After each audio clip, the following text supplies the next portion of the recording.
종들은 두렵고 존경하는 마음으로 주인에게 복종하십시오.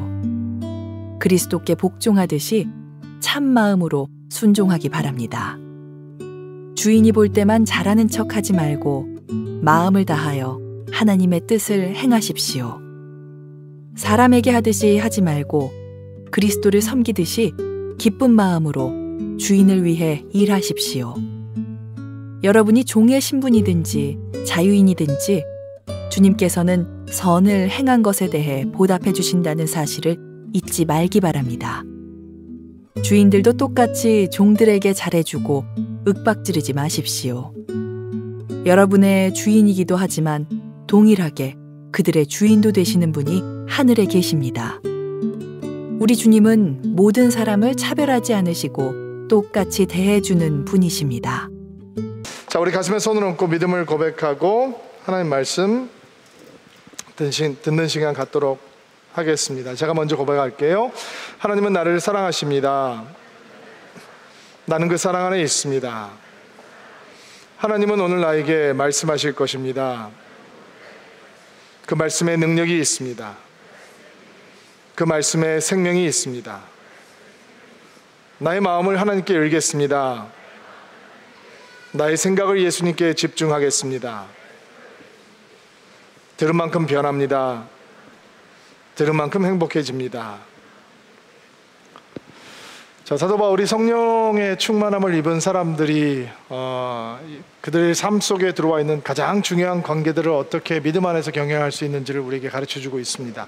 부부 관계가 첫 번째였고요. 그 다음에 지난주에 우리가 보았듯이 부모와 자녀의 관계가 그 두 번째 관계였습니다. 오늘은 가정의 영역을 넘어서 종과 주인의 관계를 언급하면서 성령 충만한 사람들이 그리스도를 경외함으로 서로 존중하고 신뢰하고 순종해야 되는 관계가 어떤 것인지 알려주고 있습니다. 사실은 이런 말씀을 만나게 되면 우리는 노예라고 하는 그런 제도가 없어진 시대를 살아가고 있기 때문에 이런 말씀은 우리가 어떻게 해석하고 우리에 어떻게 적용을 해봐야지 조금 당황스러워질 수 있죠. 더군다나 오늘 사도 바울의 말씀을 들어보면 종들아 라고 하면서 종들이 주인에게 순종해야 된다라고 하는 말씀을 하고 있는 것을 보면서 사도 바울은 예수님의 사람이고 복음의 사람이고 십자가의 사람이라면 당연히 이런 노예 제도, 악한 제도를 대항하고 거부하고 개혁해야 되는 사람인데도 불구하고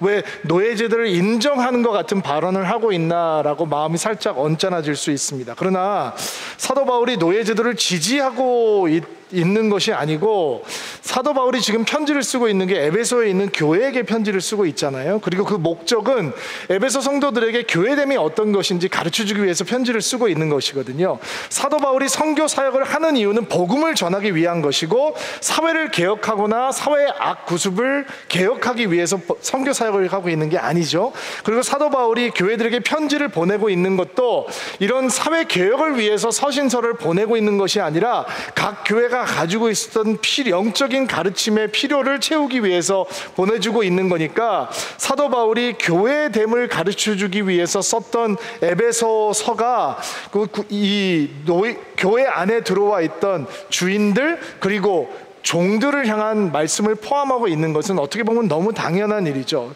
부부가 많은 시간을 함께 보내고 자녀와 부모가 많은 시간을 보내듯이 그 당시에는 종과 주인이 굉장히 많은 시간을 함께 보낼 수밖에 없었기 때문에 사도 바울은 교회 안에 들어와 있는 종들과 주인을 향해서 교회됨이 어떤 모습인 건지 말씀을 통해서 조명해 주고 있는 것입니다. 사실은 그 말씀은 오늘 우리가 보아도 가히 충격적이지만 그 당시의 사람들이 보기에는 몹시 충격적으로 받았을 만큼 굉장한 내용을 포함하고 있습니다. 당시 로마 제국에는 6천만 명 이상의 노예들이 있었다고 합니다. 전체 인구의 반 이상이 넘는 숫자였다고 하고요. 로마 제국의 경제 구조는 그 노예들의 노동력으로 지탱이 되었다라고 해도 과언이 아닐 만큼 그 노예들이 가지고 있는 노동력에 대한 이 비중은 굉장히 높은 것이었습니다. 에베소 교회도 굉장히 경제적으로 번영을 하고 있는 곳이었는데 그 경제 번영도 노예들의 노동력과 그들의 기본 이 구조 속에 지탱이 되고 있었다고 합니다.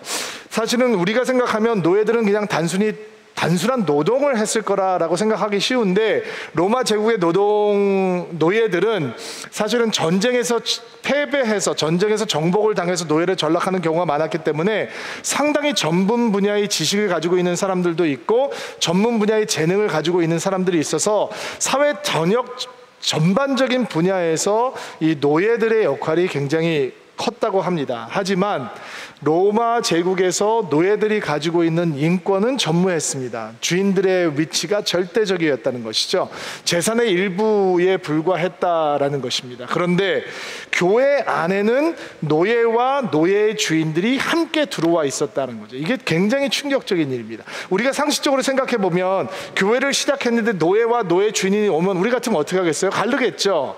노예는 노예대로 따로 모으고 주인들은 주인대로 따로 모아서 목회를 하는 게 훨씬 더 효율적이고 서로 어렵지 않다라고 생각할 수 있습니다. 그런데 복음이 들어가는 곳에는 노예와 노예의 주인들이 함께 예배드렸습니다. 조선시대에도 그랬습니다.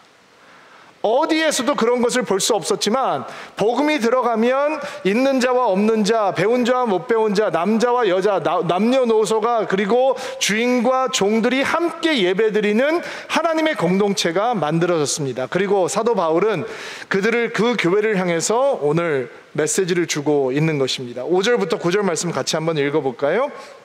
한 목소리로 한번 읽어볼게요. 시작. 종들은 두렵고 존경하는 마음으로 주인에게 복종하십시오. 그리고 그리스도께 복종하듯이 참마음으로 순종하기 바랍니다. 주인이 볼 때만 잘하는 척 하지 말고 마음을 다하여 하나님의 뜻을 행하십시오. 사람들에게 하듯이 하지 말고 그리스도를 섬기듯이 기쁜 마음으로 주인을 위해 일하십시오. 여러분이 종의 신분이든지 자유인이든지 주님께서는 선은 행하는 것에 대해 보답해 주신다는 사실을 잊지 말기 바랍니다. 주인들도 똑같이 종들에게 잘해주고 윽박지르지 마십시오. 여러분의 주인이기도 하지만 동일하게 그들의 주인이 되시는 분이 하늘에 계십니다. 우리 주님은 모든 사람을 차별하지 않으시고 똑같이 대해주시는 분이십니다. 자, 이 말씀을 보면 종들을 향해서도 하나님의 말씀을 전하고 있고 주인들을 향해서도 하나님의 말씀을 전하고 있습니다. 어느 쪽에 치우쳐서 얘기하고 있는 것이 아닙니다.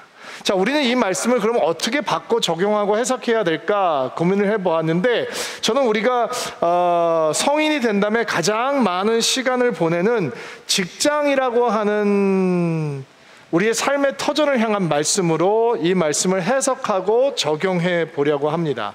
자, 이렇게 생각을 하면 아마 직장 생활을 하시는 분들 중에서는 목사님 그럼 우리가 노예란 말입니까? 라고 발끈 이렇게 흥분하실 분들이 계실 수도 있겠다라는 생각이 들어요.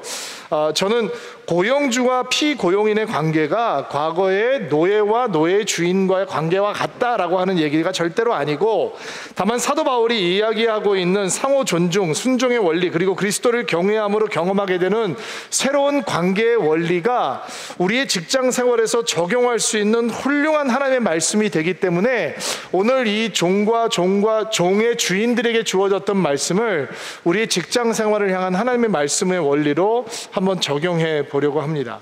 대부분의 사람들이 직장 생활을 하는 사람들이 어느 정도의 시간을 평생 직장에서 보내게 되는가, 제가 계산을 좀 해봤거든요. 보통 우리가 한 30세 정도의 직장 생활을 시작한다고 생각을 하고 한 30년 정도를, 어떤 분들은 더 많이 일을 하기도 하고 어떤 분들은 더 적게 일을 하기도 하겠지만 30년 정도를 직장 생활을 한다라고 봤을 때 보통 요즘 주당 노동 시간이 52시간 정도 되는데 실제로 근무하는 시간은 그보다 많잖아요.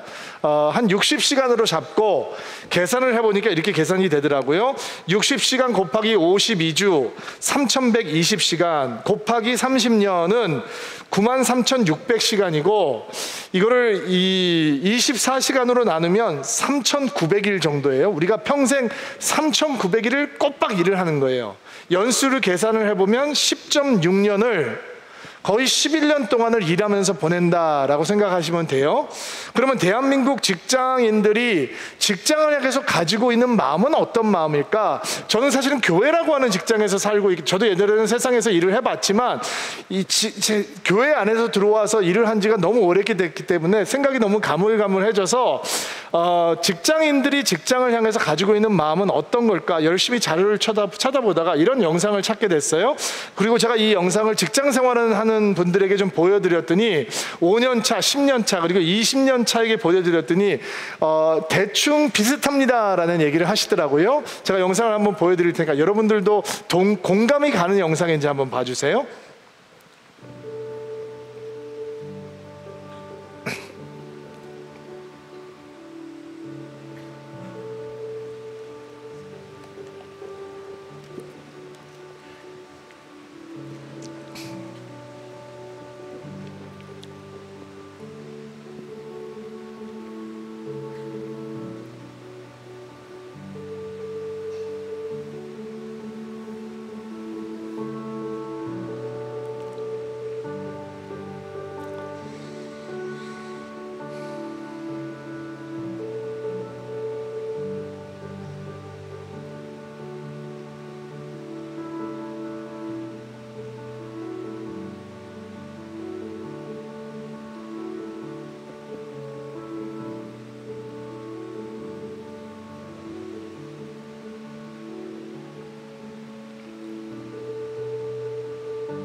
공감이 좀 되시나 모르겠어요. 저는 제가 하는 일을 굉장히 좋아하고 소명이라고 생각하기 때문에 근데 저런 마음을 가지고 직장 생활을 하면 참 버겁고 힘들겠다라는 생각은 들어요.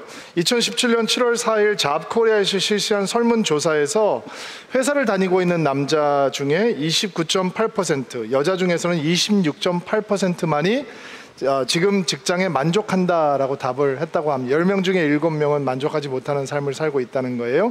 2014년 4월 11일 소셜스퀘어에 실린 설문조사의 결과에 따르면 30대 직장인 중에 단 15.9%만이 직장 생활에 만족을 한다 답을 했다고 합니다.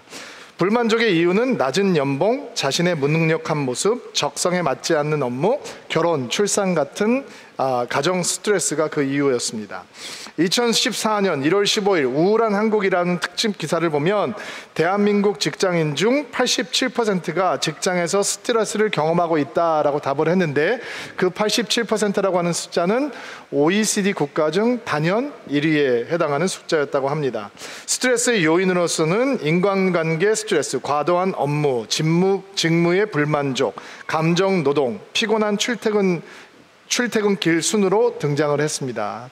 대부분 대한민국의 직장인들은 한 100분 정도를 1시간 40분 정도를 출퇴근하는데 사용을 한다고 합니다. 사실 대학생 때부터 열심히 취업을 준비하고 사회 안으로 발을 들여놓지만 직장에서 새로운 열정을 키우고 또 자기 만족과 성장을 경험하고 일과 쉼의 균형을 잘 유지하고 만족스러운 포상을 누리는 것은 참 말로는 쉬운데 굉장히 어려운 일인 것 같습니다. 사람들이 말하는 꿈의 직장은 업무는 과중하지 않고 월급은 많이 주고 쉬는 날은 많은 곳이라고 합니다. 여러분, 그런 직장은 없습니다.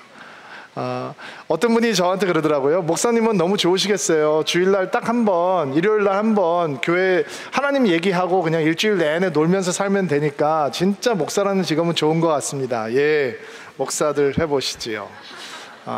여러분, 쉬운 직장은 사실은 없는 것 같습니다. 우리가 믿음을 가지고 있기 때문에 직장 생활을 하면서 어떻게 하면 믿음으로 직장 생활을 할 수 있을까? 이건 굉장히 큰 고민이죠. 그렇죠? 믿음의 사람이라면 당연히 하게 되는 고민일 것 같습니다. 그러면 실제로 사람들이 일터에서 어떻게 살아가는 것이 믿음을 가지고 살아가는 것일까? 하나님 앞에 영광 돌리는 것일까? 고민을 하면서 그걸 답을 찾으려고 하는데 일과 영성이라고 하는 책을 보면 거기에 많은 그 사례들이 등장을 하는데 제가 한번 좀 읽어볼 테니까 나는 그런 방법으로 하나님 앞에 일터에서 영광을 돌리고 싶다, 이런 마음이 아마 드시는 것들이 몇 개 등장할 수도 있을 것 같아요. 첫 번째, 세상에서 정의를 세워가는 것이 일터에서 하나님을 섬기는 방법이다. 또 개인적으로 정직하게 살면서 동료들에게 복음을 전하는 것이 일터에서 하나님을 섬기는 방법이다. 더도 덜도 말고 능숙한 솜씨로 탁월하게 일하는 것이 일터에서 하나님을 섬기는 방법이다. 본보기가 될 만큼 멋지고 아름다운 결과를 만들어내는 것이 일터에서 하나님을 섬기는 방법이다.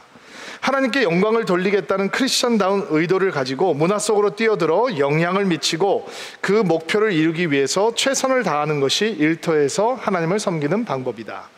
어떤 일을 만나든지 감사하고 기뻐하며 복음으로 변화된 마음을 품고 온갖 우여곡절을 헤쳐나가는 것이 일터에서 하나님을 섬기는 방법이다. 또 더할 나위 없이 큰 기쁨과 열정을 선사하는 일을 하는 것이 일터에서 하나님을 섬기는 방법이다. 최대한 수입을 올려서 그 돈으로 넉넉하게 베푸는 것이 일터에서 하나님을 섬기는 방법이다. 다 일리 있는 주장이죠. 그리고 다 각각 어느 정도의 성경적인 근거도 갖고 있기도 합니다. 그러나 일의 의미, 노동의 의미, 이 직장 생활의 의미를 영적으로 확인하기 위해서 우리로부터 출발하는 것은 출발부터가 잘못된 것, 그건 굉장히 위험한 발상입니다. 왜냐하면 성경은 우리가 하나님의 형상대로 지음을 받았다라고 얘기하기 때문입니다. 우리 안에 하나님의 형상이 있다는 거예요. 그러니까 하나님께서 원하시는 삶을 살아가고 영위하면 우리 안에서 그 하나님의 형상이 회복된다는 거예요. 드러난다는 거죠. 맥시마이즈가 된다는 거예요. 그러니까 우리가 예배하게 만들어진 존재잖아요. 그러니까 우리가 예배할 때 하나님의 형상이 우리 안에 충만해져요. 우리가 기도할 때 하나님께서 기뻐하시죠. 하나님과 대화하기 위해서, 교제하기 위해서 우리가 만들어진 존재니까 하나님과 기도할 때 우리 안에 하나님의 형상이 충만해진단 말이에요. 그러면 하나님께서 우리에게 일을 의도하시는 분이냐 라고 하는 질문을 던져보아야죠. 일이라고 하는 것이, 노동이라고 하는 것이 인간의 고안품이냐, 아니면 우리에게 주어주신 선물이냐. 많은 사람들이 일, 노동을 생각하면 그것이 마치 죄의 결과로 주어진 저주이기 때문에 생긴 것이다 라고 생각할 수 있어요. 그러나 성경은 그렇게 설명하지 않습니다. 하나님께서는 하나님의 선하신 창조의 원리대로 인간을 만드셨고, 하나님께서는 그 인간에게 일을 부탁하셨습니다. 그것이 하나님의 창조의 섭리입니다. 창세기 2장 15절 말씀 같이 한번 읽어볼게요. 시작. 여호와께서 하나님께서 만드신 사람을 데려다가 에덴 동산에 두시고 그 동산을 돌보고 지키게 하셨습니다. 돌보고 지키게 하셨습니다. 일이죠. 영어 성경을 보니까 일하고 돌보게 하셨습니다 라고 번역이 되었어요. 하나님께서 범죄하기 전에 인간에게 에덴 동산을 주시고 에덴 동산에서 하나님의 대리자로 일을 하게 하셨다는 거예요. 그 일은 무엇이냐? 에덴 동산을 돌보고 경작하는 일, 지키고 돌보는 일을 맡겨주셨다라는 거예요. 그러니까 일은 처음부터 선하고 처음부터 하나님의 창조의 의도 속에 포함되어 있는 하나님의 창조 선물 속에 포함되어 있는 것이다 라고 하는 것을 우리가 이해할 수 있겠죠. 그래서 일이라고 하는 것은 하나님의 신성함이 포함되어 있는 거예요. 그러니까 우리가 일을 할 때 그 하나님께서 주신 신성함이 회복된다는 거예요.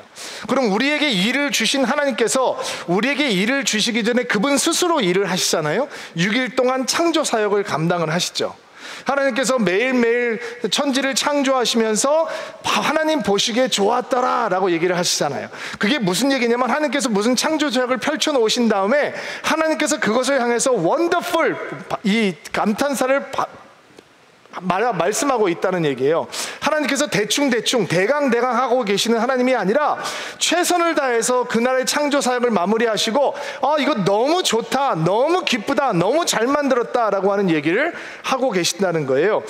이 하나님의 창조의 세계를 어디를 보아도 대충대충 이만하면 충분하다 라고 하는 하나님의 이미지는 없고 하나님의 베스트, 하나님의 최선, 하나님의 최고의 열매가 숨겨져 있다는 거예요. 태양계를 보아도, 은하계를 보아도, 우리가 알 수 없는 우주의 깊은 곳을 보아도 하나님의 베스트가 포함되어 있고, 하늘을 보아도, 땅을 보아도, 바다를 보아도, 나무를 보아도, 풀을 보아도, 꽃을 보아도, 동물을 보아도 하나님의 베스트가 있다는 거예요. 남자를 보아도 여자를 보아도 하나님의 베스트가 있다는 거예요. 하나님께 대강은 없다는 거예요. 하나님께서는 모든 것을 최선을 다해서 만드시고, 그리고 하나님께서는 이건 정말 최고다라고 말씀을 하셨다. 그게 하나님의 기쁨이라는 거예요. 하나님께서는 일하셨고 그 일한 결과를 향해서 하나님은 몹시 기쁘다라고 말씀을 하신다는 거예요. 일을 선물로 주신 하나님께서는 일하는 우리가 우리의 최선을 다해서 일을 할 때 그 하나님의 형상을 완전히 회복할 수 있게 느낄 수 있도록 만들어 놓으셨다라는 거예요. 여러분, 하나님께서 얼마나 최선을 다해서 이 천지 창조를 하시는지 제가 재미있게 설명을 한번 해보려고 하는데, 기린이라고 하는 동물에 대해서 제가 설명을 좀 해볼게요. 기린이 목이 길잖아요. 근데 이 심장부터 뇌까지의 거리가 보통 평균 한 3m 정도 된다는 거예요. 여러분, 우리 인간은 이렇게 심장이 여기 있잖아요. 그리고 한 주먹만 하거든요. 그리고 이 무게가 250g에서 270g 정도 된다는 거예요. 그럼 여기 심장이 펌핑을 해서 우리 온몸에 피를 공급을 해주잖아요. 뇌에 피를 공급을 하고.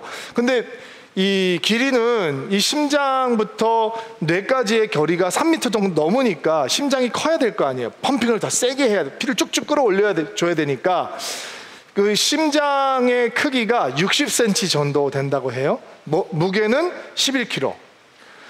반응을 좀만 보여주세요. 우리 거는 요만한데 기린은 크기가 60cm래요. 우리는 250g인데 기린은 무게가 11kg라는 거예요. 그러면 펌핑이 세지겠죠. 그리고 이게 올라가는 압력이 있을 거 아니에요. 그러니까 이 기린의 혈압이 인간보다 2배가 훨씬 넘는다는 거예요. 이게 무슨 얘기냐면, 기린이 머리를 숙이고 물을 먹으려고 오랜 시간을 이게 있다 보면 뇌압이 너무 높아져서 뇌출혈이 생길 수 있게 돼. 우리도 이렇게 고개를 숙이고 오래 있으면 한 30초 1분 있으면 머리가 막 빙빙 돌고 어지러워지잖아요. 그러니까 이 기린이라고 하는 동물은 혈압이 너무 높기 때문에 목이 말라도 머리를 숙이고 오랜 시간 동안 물을 먹을 수가 없는 거예요. 뇌출혈이 생길 수 있으니까. 근데 물을 잘 먹거든요. 오랜 시간 동안. 전혀 불편하지 않다는 거예요. 이게 왜 가능하냐? 기린의 혈관에는 사람에게는 없는 특수 조직이 있는데 바로 원더넷이라고 하는 조직이 있어요. 이게 뭐 하는 조직이냐면, 피가 뇌로 확 쏠리지 않게 중간에 이렇게 잡아주는 혈관의 근육이 있는 거예요. 쏠리지 않게. 그러니까 아무리 긴 시간 물을 먹어도 뇌압이 올라가지 않고 뇌출혈이 일어나지 않는 거예요. 여러분, 이게 어떻게 가능하냐? 진화로 가능할까요? 진화로 불가능해요. 여러분, 우리가 아무리 애를 쓰고 노력하고 집중한다고 우리 혈관 구조를 바꿀 수 있어요? 불가능해요. 나는 바꿀지 몰라요. 그러나 이 바꾼 구조가 내 자녀에게 유전되느냐? 절대로 될 수 없어요. 그거는 진짜 말도 안 되는 거예요. 그러면 어떻게 그게 가능하냐? 하나님께서 그렇게 만드셨다는 거예요. 하나님께서 기린을 만들 때도 이렇게 베스트로 만들어 주셨다는 거예요. 여러분이 그렇게 원더풀하게 만들어졌다는 거예요. 이게 하나님께서 일하시는 하나님이시고, 우리가 우리의 직장에서 일을 할 때 이 일하시는 하나님의 마음과 일하시는 하나님의 열정과 일하시는 하나님의 형상이, 그리고 일하실 때 느꼈던 하나님의 기쁨이 우리 안에 회복될 수 있다라는 거예요. 우리는 적게 일하고 돈을 많이 벌고 많이 놀 때 기뻐하는 존재로 만들어진 것이 아니라, 하나님처럼 모든 일에 최선을 다하고 최고를 드렸을 때, 그리고 최선의 결과가 나타났을 때 기뻐하고 즐거워하고 원더풀을 외칠 수 있는 마음으로, 그런 하나님의 형상이 가진 존재로 만들어졌다라는 거예요. 여러분, 예배가 우리가 주님의 이름을 부르면서 하나님의 형상으로 충만해질 수 있는 통로가 될 수 있는 것처럼, 여러분의 직장, 여러분의 일터가 하나님의 형상이 맥시멈으로 드러날 수 있는 그런 현장이 될 수 있다라고 하는 것이 오늘 우리가 주의 말씀을 통해서 확인받는 것이죠. 교회에서만, 가정에서만 우리 하나님의 형상을 드러나는 자리가 되는 것이 아니라, 우리의 열터가 하나님의 형상과 하나님의 서명, 하나님의 시그니처가 우리 안에서 확인되고 회복되는 자리가 될 수 있다라는 거예요. 그러니까 여러분은 그 말씀을 아멘으로 받으면서 여러분의 직장의 일이, 여러분의 일터의 일이 영적이지 않은 것이다 라고 하는 고정관념부터 깨버려야 되는 것이죠. 우리가 교회 안에서 할 수 있는 봉사나 사역은 매우 의미가 있고 가치가 있고 영적인 일이지만, 월요일 날부터 금요일 날 진행되는 일은 영적이지 않고 가치가 있는 일이 아니다라고 생각하는 사람들이 있다면 그런 이원론적인 분리를 빨리 깨버리고 교회에서 우리가 할 수 있는 일이 하나님을 향한 영광의 헌신이요 하나님을 향한 기쁨의 일이 될 수 있는 것처럼 우리가 직장에서 하는 일도 또한 하나님을 향한 영광의 일이요 하나님을 향한 예배요 하나님을 향한 섬김이요 하나님을 향한 헌신이 될 수 있다라고 하는 사실을 아멘으로 받아야 된다라는 것입니다. 세상에서 직업을 대하는 일반적인 마음은 이를 향해서 합당한 보수를 받는 것이죠. 머니를 받는 거예요. 거기다 또 하나 더 가치를 더할 수 있다면 거기에 미닝을 찾을 수 있다면 더 좋겠죠. 머니와 미닝을 가질 수 있다면 세상에서는 아주 괜찮은 직업을 찾은 거예요. 그런데 믿는 사람들에게는 거기에 사명까지 들어가요. 미션까지 들어가 있는 거예요. 그러니까 우리는 직업을 통해서 어떤 것을 얻게 되느냐? 머니, 미닝, 미션, 사명까지 얻게 되는 거예요. 부르심이죠. 저는 목회자입니다. 교회를 섬기는 사람이죠. 그것이 저의 사명이고 저의 부르심이에요. 자, 그렇다면 여러분은 여러분 직장을 한번 생각해 보세요. 여러분이 어떤 직업을 가지고 있습니까? 혹시 그 직업을 여러분의 사명이요 여러분의 부르심이다 라고 생각을 해보신 적이 있나요? 저는 말씀을 가르치고 영성을 가르치고 믿음을 전해주는 사람입니다. 그것이 저의 부르심입니다. 그렇다면 여러분은 여러분의 직장에서 여러분의 후배에게 기획을 가르치고 프레젠테이션을 가르치고 업무를 익히게 도와주고 그렇게 일하는 것보다 이렇게 일하면 훨씬 더 쉽습니다 라고 가르쳐주는 바로 그 자리가 여러분이 직업을 하고 있는 바로 그 직장에서의 그 일이 하나님께서 여러분을 부르신 자리이며 하나님을 섬기는 소명의 자리이다라고 여러분 생각해 보신 적이 있습니까? 제가 말씀을 가르치고 설교하는 일을 저의 부르심이라고 생각하는 것처럼 교사들은 아이들에게 과목을 가르치면서 식당을 운영하는 분들은 손님들에게 맛있는 식사를 제공해 주면서 기업을 경험하는 분들은 회사를 운영하면서 또 의사는 몸이 불편한 분들을 진료하면서 세탁소를 운영하시는 분들은 손님들의 옷을 다리면서 마케터들은 관계 영상을 만들면서 주부들은 선반에 먼지를 닦고 가족들의 식사를 준비하면서 이것이 나의 부르심이고 소명이고 사명이고 미션이다 라고 고백을 해보신 적이 있습니까? 그렇게 해야 한다 라고 하는 것이 말씀을 통해서 우리가 확인하는 것입니다. 여러분, 오늘부터 여러분들에게 주어진 일이야말로 하나님께서 나를 부르신 자리이고 하나님을 섬길 수 있는 자리이고 나의 소명이다 라고 고백할 수 있는 은혜가 여러분 가운데 있게 되기를 주의 이름으로 축복합니다. 자, 이렇게 말씀을 드리면 마음이 불편해지시는 분들이 있죠. 원하지 않는 일을 하고 계시는 분들, 이렇게 별로 행복하지 않은 일을 하고 계시는 분들, 내 꿈의 직장이 아닌 분들, 사실 목사님 제가 꿈꿔왔던 일들은 이런 일을 하는 것인데 지금은 제가 살아가기 위해서 이런 일을 하고 있지만 저는 그 일이 별로 기쁘지 않습니다. 그리고 하나님께서 어떻게 해서든지 저를 다른 자리로 좀 옮겨주시기를 간절히 기도하고 있는데 목사님 지금 있는 자리가 하나님의 부르심이고 소명이다라고 하면 정말 저는 괴롭습니다 라고 하는 분들이 혹시 계실지 모르겠습니다. 여러분, 일이 노동이라고 하는 것이 죄의 결과로 주어진 것이 아니다라고 말씀을 드렸습니다. 사실은 죄의 결과는 노동이, 일이 저주를 받는 게 아니고요, 땅이 저주를 받는 거거든요.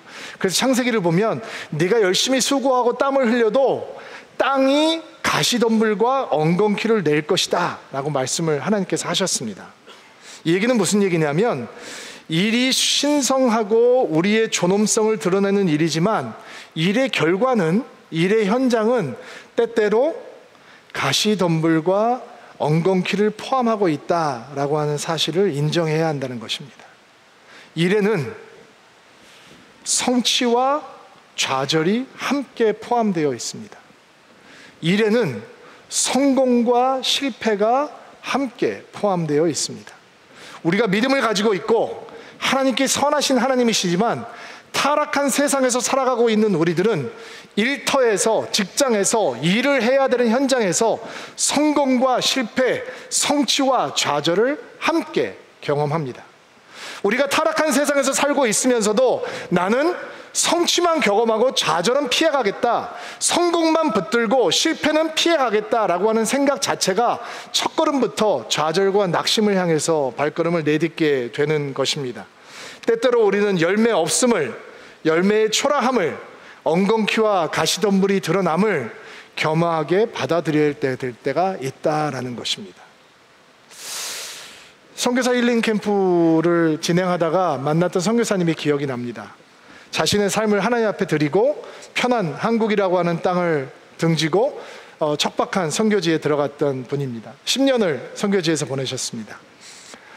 아이들이 어리지만 편하게 살 수 있는 도시 생활을 접고 지방으로 내려가서 굉장히 힘든 환경 속에서 열심히 복음을 위해서 노력을 했는데 건강이 망가질 만큼 열심히 달렸는데 10년 돌아보니 사람들에게 보여줄 수 있는, 하나님에게 보여드릴 수 있는, 자기를 파송해준 교회와 선교단체에게 보여줄 수 있는 일이 아무것도 없어서 너무너무 지쳐있는 선교사님이었습니다. 제 앞에서 하염없이 눈물을 흘리시더라고요. 그리고 연탄이 하얗게 타들어가듯이 목사님, 저의 젊음을 이 선교지에서 불태웠는데 아무것도 남지 않고 저는 하얗게 타들어간 것 같습니다 라고 말씀을 하는데 정말 마음이 많이 아팠습니다. 만약에 그런 상황에서 누군가 저에게 목사님 왜 그런 일이 있는 것입니까?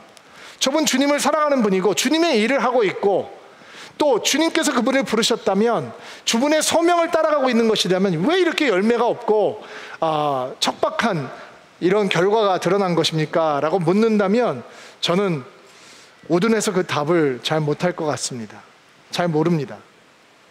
다만 제가 답을 할 수 있는 건 일에는 성취와 좌절, 성공과 실패가 함께 포함되어 있다라는 것입니다. 그리고 좌절을 경험하는 일터에 있다고 해서 하나님이 악한 분이 되시고 하나님의 은혜가 모자란 것은 결코 아닙니다. 좌절과 낙심이 있는 일터라고 할지라도 그 자리에 서서 우리가 최선의 열매를 주님 앞에 드릴 때 여전히 일을 하시는 것으로 기뻐하시고 일의 결과를 보시고 원더풀을 외치셨던 하나님의 형상은 우리 안에서 충만하게 채워질 수 있다라고 하는 것은 성경이 우리에게 가르쳐주는 신앙의 고백입니다. 여러분의 일터가 마음에 안 드십니까? 좌절하지 마십시오. 낙심하지 마십시오. 거기에서도 일하시는 하나님, 일을 기뻐하시는 하나님의 형상은 여러분 안에 회복될 수 있는 것입니다. 5절, 6절 말씀을 다시 한번 볼까요? 5절, 6절 말씀 한번 읽어주세요. 시작. 종들은 두렵고 존경하는 마음으로 주인에게 복종하십시오. 주인이 볼 때만 잘하는 척 하지 말고 마음을 다하여 하나님의 뜻을 다하십시오. 중요한 키워드는 그리스도께 복종하듯이 라는 키워드입니다. 예수를 섬기듯이, 그리스도께 순종하듯이. 여러분, 직장 생활을 통해서 어떻게 성령 충만한 그리스도인, 하나님의 형상으로 가득해진 그리스도인의 삶을 살 수 있느냐? 그리스도를 섬기듯이, 그리스도께 복종하듯이 직장 생활을 하는 것입니다. 참 이게 말로는 쉽지만 어렵죠, 그렇죠? 그리스도께 하듯이, 그리스도께 복종하듯이. 사람의 눈을 의식하지 말고 하나님의 눈을 의식하고 기쁘게, 사람에게 하듯이 말고 그리스도를 섬기듯이 기쁘게 일을 하라. 정말 힘듭니다. 왜냐하면 사람이 스트레스거든요. 상사도 스트레스지만 동료도 스트레스고 후배도 스트레스입니다. 우리 회사 사람들도 스트레스지만 거래처 사람들도 스트레스고 만나는 사람들이 다 스트레스입니다. 원래 사람이 힘든 겁니다. 업무가 힘든 게 아니라 사람이 더 힘든 거거든요. 얼마 전에 우리 신 목사님 진행하는 처치 브릿지 교회 개척자 학교를 갔다가 우리 목사님 첫 번째 강의하는 제가 응원차 지원 나갔다가 오래간만에 후배 목사님 한 분을 만나게 됐어요. 예전에 같이 사역하던 목사님이셨는데 교회를 개척해서 잘 목회하고 있어서 처치 브릿지 사역에서 멘토로 섬겨주는 목사님이세요. 근데 공동 목회를 하니까 저희들 둘이서 앉아있으면 항상 사람들이 궁금해하면서 물어봐요. 그 공동 목회가 어떻게 가능하냐, 정말로 어렵지 않냐. 그러면 이렇게 저희가 너무 좋다고 하면 너무 신기하게 쳐다보기도 하고, 어떻게 대화를 하다가 누가 더 까다롭냐 하는 얘기를 이제 나오게 됐어요. 저는 이제 공평한 사람이니까 제가 신목사가 더 까다롭습니다 이렇게 얘기를 하죠. 신목사는 또 제가 더 까다롭다고 얘기를 하고, 근데 그 후배 목사님이 예전 교회에서 저희들과 함께 동역을 했던 목사님이니까 제가 이렇게 그 목사님께 물어봤어요. 목사님, 우리 두 사람하고 같이 일을 해봤으니까 신목사가 더 까다로우냐 아니면 내가 더 까다로우냐, 당신 뭐 지금 우리 교회 같이 일하는 사람 아니니까 꼴릴 거 없으니까 솔직하게 얘기를 해봐라, 이렇게 제가 얘기를 했어요. 이렇게 얘기하는 의도는 뭐예요? 그 사람이 뭐라고 얘기할 걸 제가 기대하는 거예요. 당연히 신목사님이 더 깨달을 것 같다 이렇게 얘기하기를 제가 기대했던 거죠. 근데 이분이 그렇게 질문하니까 밥을 맛있게 먹다가 갑자기 밥을 씹다가 딱 멈추고 곰곰이 생각을 하는 거예요. 오랫동안 빨리 답을 해야 되는데 오랫동안 생각을 하는 거예요. 그러더니 저한테 사람들 앞에서 이렇게 얘기를 하는 거예요. 두 분이 매우 다르게 까다롭습니다. 이렇게 얘기하는 거예요. 그러니까 우리 둘 다 사람들에게 스트레스를 주는 사람인 거예요. 예? 이런 사람이 한 명만 있어도 직장 생활하기가 힘든데 우리 교회 교역자들은 2명이나 있으니 어떻게 우리 성도들은 이런 목사 1명하고 신앙생활할 때 스트레스 받을 수 있는데 2명하고 해야 되니 어떻게 하죠? 근데 성경은 뭐라고 얘기합니까? 그리스도께 복종하듯이, 그리스도를 섬기듯이. 너무 비겁한 답인가요? 아니에요, 여러분. 다시 들어보세요.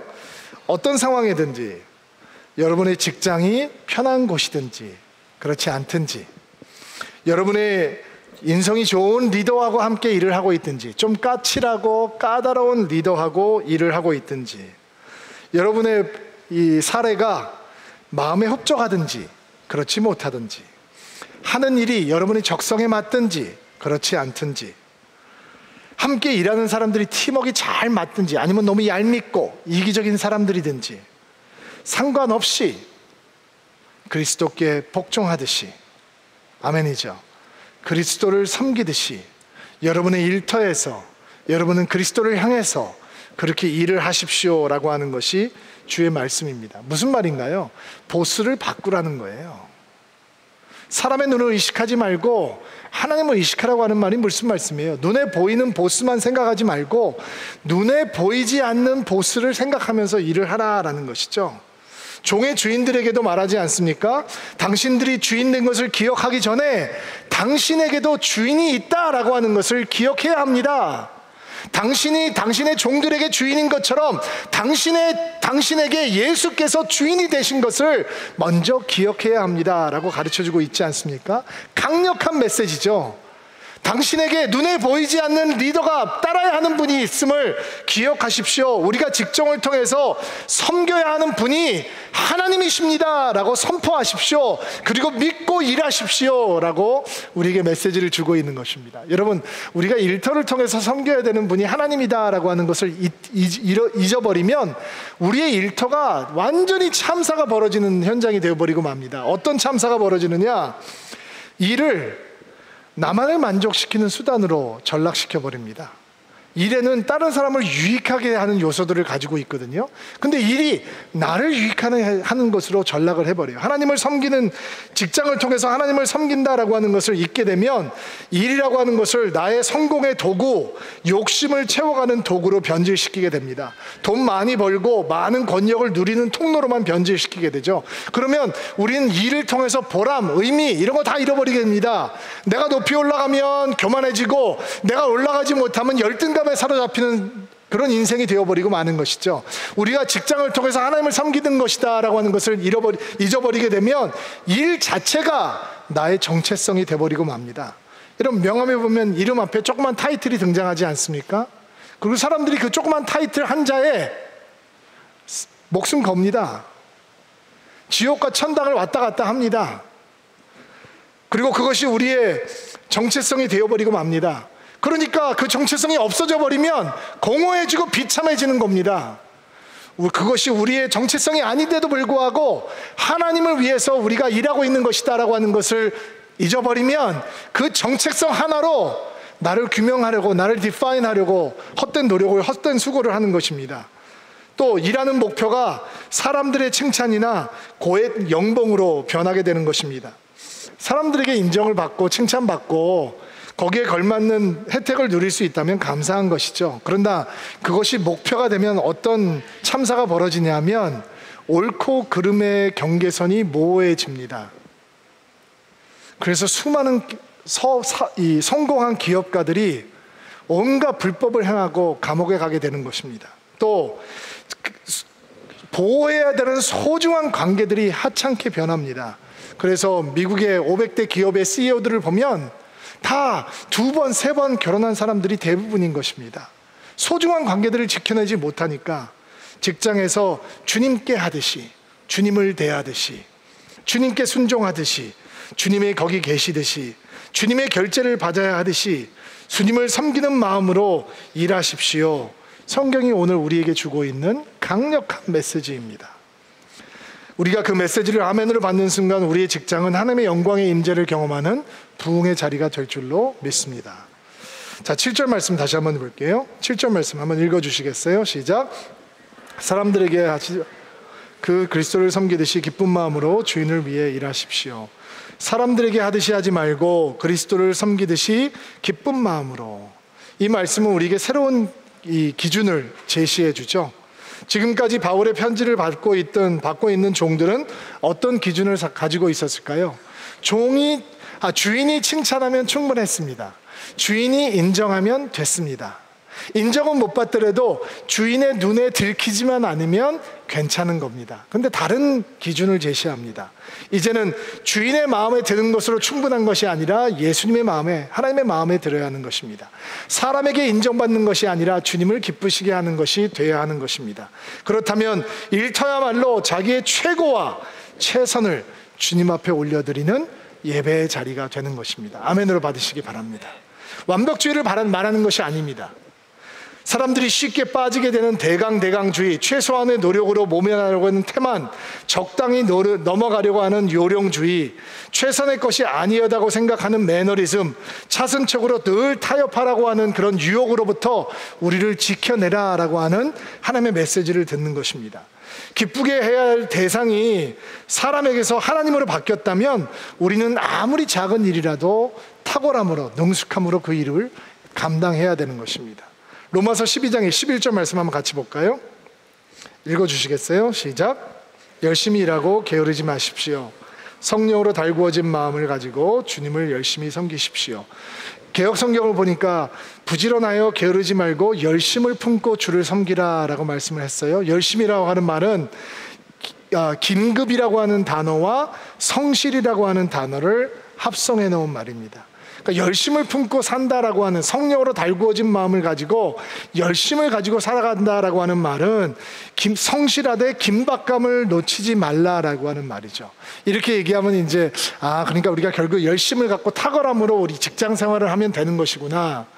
저는 여러분께서 직장 생활을 하면서 이렇게 간증하는 일이 없기를 바랍니다. 내가 열심히 노력했더니 정말 탁월하게 됐어. 내가 정말 탁월해. 나는 뭐든지 잘할 수 있어. 내가 손대면 완전 대박 날 수 있어. 이런 간증은 자칫 잘못하면 정말 교만한 간증이 돼버리고 맙니다. 시편 44편 3절 말씀 같이 한번 볼게요. 읽어보시겠어요? 시작.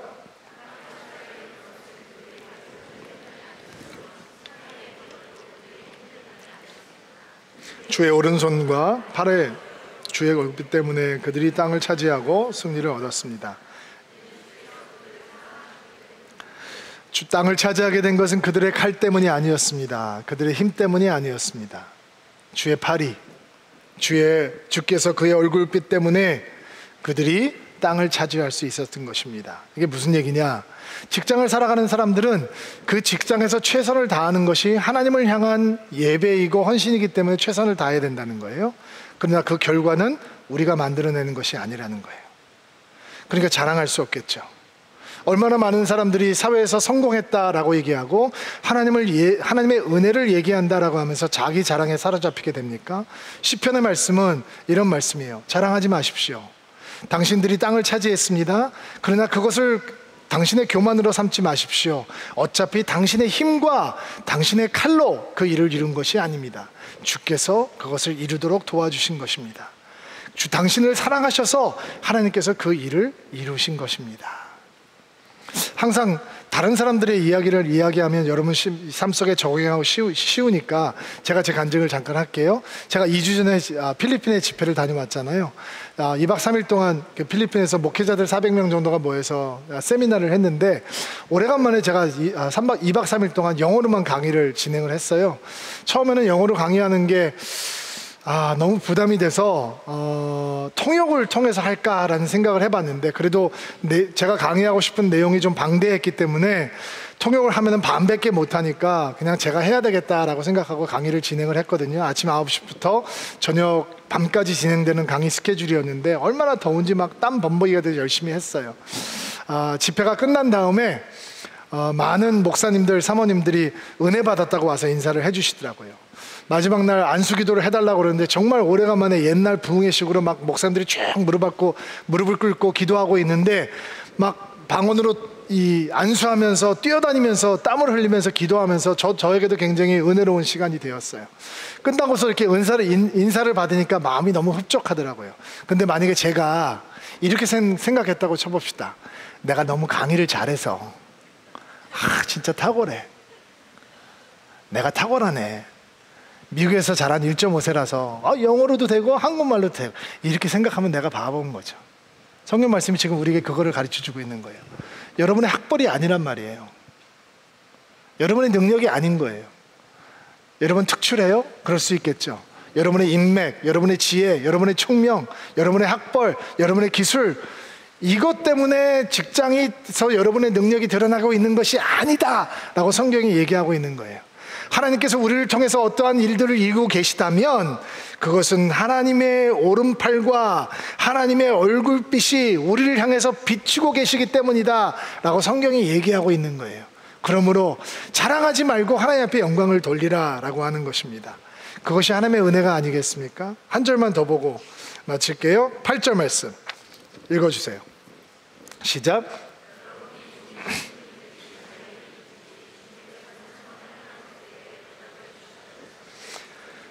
자, 땅의 보상이 아닌 하늘의 보상을 더 소중하게 생각하는 것을 사도 바울은 우리에게 가르쳐주고 있습니다. 연봉이 올라가고 보너스가 생기는 것이 일의 목적이 아닙니다. 일터는, 우리의 직장은 하늘에 우리의 상급을 쌓아가는 연습장입니다.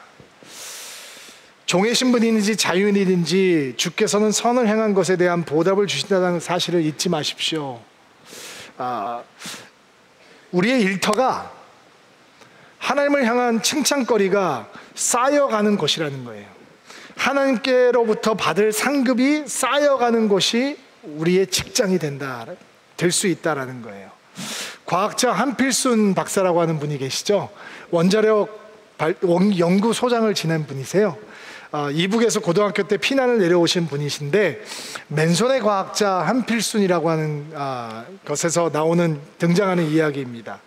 18세 학도병 시절에 수학과 과학에 몰두하던 어린 학생을 눈여겨본 군의관 대위가 있었다고 합니다. 그리고 한필순 학도병에게 이 군의관이, 한군, 내가 자네에게 한 가지 양해를 얻을 것이 있네. 공부를 열심히 하려면 기본 체력이 강해야 하는데 아무래도 자네는 영양이 부족한 것 같구만. 내가 매달 용돈을 줄 터이니 제발 영양 보충을 하게. 이것이 자네의 자존심을 상하지 안 하게 했으면 좋겠네. 이런 말씀을 하면서 용돈을 줬다는 거예요. 영양 보충을 하라고. 그때 어린 학생을 돌보아 주신 군의관 선생님 덕분에 이 한필순이라고 하는 이북에서 내려온 어린 학생이 과학자의 꿈을 이룰 수 있었다라고 하는 얘기예요. 학도병 한필순을 보살펴 주었던 군의관 대위는 아주대 총장을 지내셨던 초연 김효규 선생님이신데 저희 교회 김동건 장로님의 부친이시기도 합니다. 여러분, 전쟁 시절 군의관이 받았던 월급이 얼마나 많았을까요? 그 박봉을 쪼개서 배고픈 아이를 먹였던 군의관의 이야기. 여러분, 여러분의 직장은 하나님께로부터 받을 상급이 쌓여가는 연습장이고 훈련장이고 거룩한 성소예요. 여러분이 일을 못하는 여러분의 후배를 향해서 이거는 이렇게 하면 훨씬 더 잘할 수 있다 라고 가르치고 그를 격려하고 훈련하는 자리가 하나님을 향해서 상급을 쌓여가는 자리라는 거예요. 낙심하는 직장 동료를 향해서 괜찮아, 낙심하지 마, 더 잘할 수 있어, 등을 떠들겨주고 커피 한 잔 건네는 그 순간이 하나님께로부터 받을 상급이 쌓여갈 수 있는 자리라는 거예요. 우리의 일터는 그렇게 하늘을 향해서 상급을 쌓아가는 성소가 될 수 있다라는 것입니다. 오늘은 여기까지 할까요? 남았는데 시간이 너무 많이 갔어요. 여기까지 멈추고요. 내일 또 출근하시게 되겠죠?